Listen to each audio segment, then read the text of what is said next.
Hi there, this is Eugene Blanchard, and this is the story of the 1954 Chevrolet Corvair. In order to advertise, GM had a traveling car show called the GM Motorama. This was before TV was popularly owned. The Motorama traveled to all of the major cities in North America. For the 1954 Motorama, GM introduced the 1950 Corvette convertible. It was the second year of production. This is it in the back here. And 3 show cars, and they were based on the Corvette. The first one was the Corvette hardtop, so they actually made a hardtop, and with the hardtop they had roll-up windows, so that was new. The original Corvette did not have roll-up windows. They made the Nomad wagon, and they made a station wagon version of the Corvette. You can see it here. And then they made the Corvair, which is this car here, which is a fastback version of it. The name of the Corvair comes from Corvette and Bel Air together, so they took the Corv and the Air from Corvette and Bel Air. There's an unknown number of Corvairs that were built. Some guess 5, but at least 2 for sure were built. The first one was painted a burgundy red with a white interior, and the second was a seafoam green with a red interior.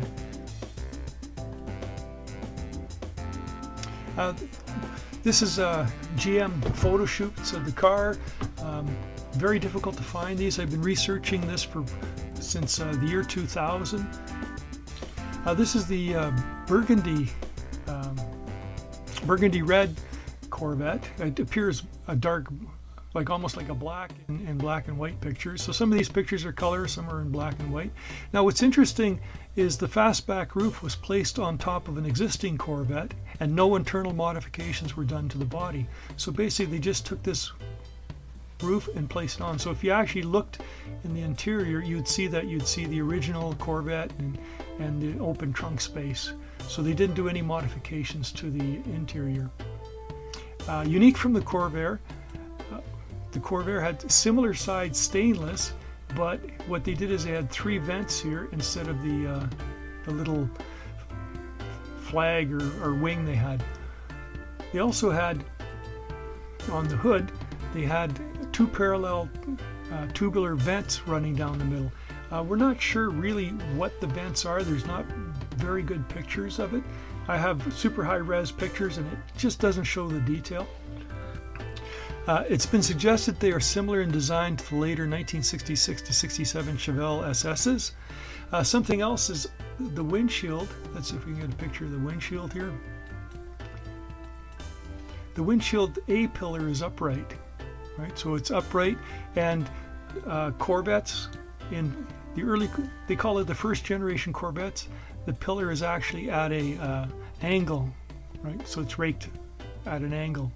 The Corvair also had roll-up windows, and the regular Corvette didn't have roll-up windows until 1956. That's when they became available. Here's a good picture of the exact color of the burgundy red Corvette. Now this is interesting. In this picture, it shows the taillights are like a regular Corvette, but when we look at later pictures, we'll see that they had a sort of a white button or a chrome button in the middle. This is what the sign said. It said Corvair, experimental adaptation of the sensational Corvette introduced in 1953.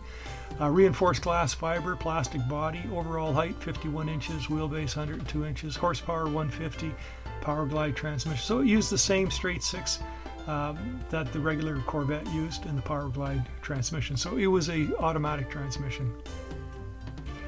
This is the seafoam green Corvair, and what happens with the Corvair when it's taken in black and white pictures, it shows up as a pale white. Again, you can never quite make out what the hood vents are. Right? You get a general idea. We don't have any good pictures of it. Some of the interesting things, it's got vents along the back window here, side vents here also. Later on, this is a good picture of the rear of it. This, you can see the angle, you can see the position of the rear window, the taper of it, where the trunk lid is in reference to the taillights. You can see on the taillights that it has a little button there. I don't know if it's chrome or if it's a clear plastic button. On the back it had the word Corvair on it. Here's looking at the front. Again, we can see where the little vents on the hood are. There's not very many pictures of the interior. And, they had an outdoor shoot. This is actually the color seafoam green. It gives a very good idea of what the actual color of this the second one is. We don't know what happened to these. They both disappeared. There were some rumors that the burgundy red was sold, but it's never appeared again. And there's also rumors that both of these vehicles were destroyed at the end of the Motorama show. Very little information on what happened to them. You got a nice profile. You can see the roof line here. It's got a nice little arc and it comes down here. We'll see that's important when we take a look at replicas that have been made lately. Also, you can see that it has beautiful arc line that goes like this and it follows right with the fender.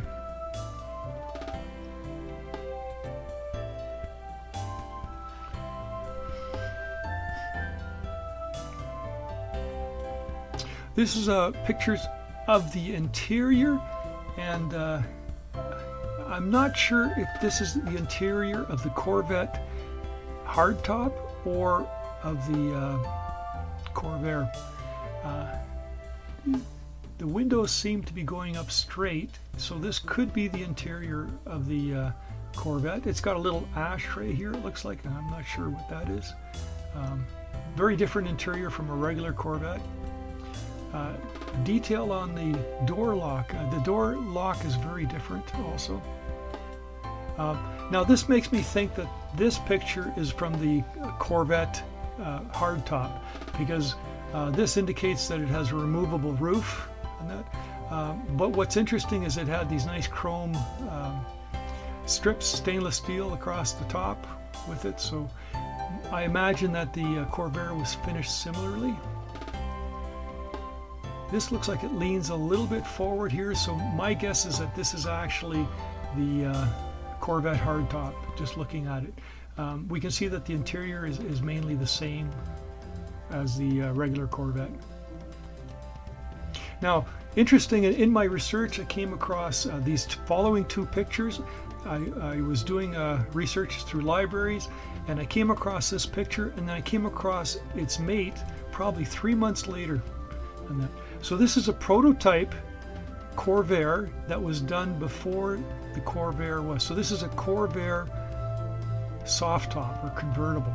Some of the things are different, as the grille is quite different, right? Also, we have a hood scoop or hood ornament on the front here, and we have 4 vents on the side, and the stainless only goes part ways back. So this is very different. I think I'm probably one of the few people in the world that know about this, and now you are too. Here's what the rear looks like. The rear, we have sort of the rear license plate set up from the Corvair Fastback, so it's a different trunk. And a little bit of shot of the dash here. Another thing was that they were going to have the headlight covers, which are these screens on hinges that would hinge up, and then underneath they would have some sort of vents on it. There are some replicas of the Corvair that have been built, and they're beautiful cars, and they built the hardtop from using this is a model kit 3D image.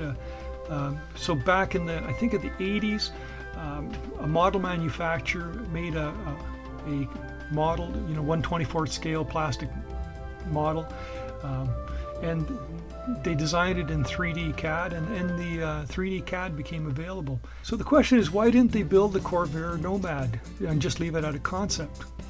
Well, sales were very low for the Corvette in the first year. As a matter of fact, it was like 1,500 cars, and they had to give them away. People weren't buying them. In 1954, only I think like 3,000 were made. It was very, very low numbers. And the Corvette was on the chopping block, and they couldn't justify bringing out any additional models on a losing line.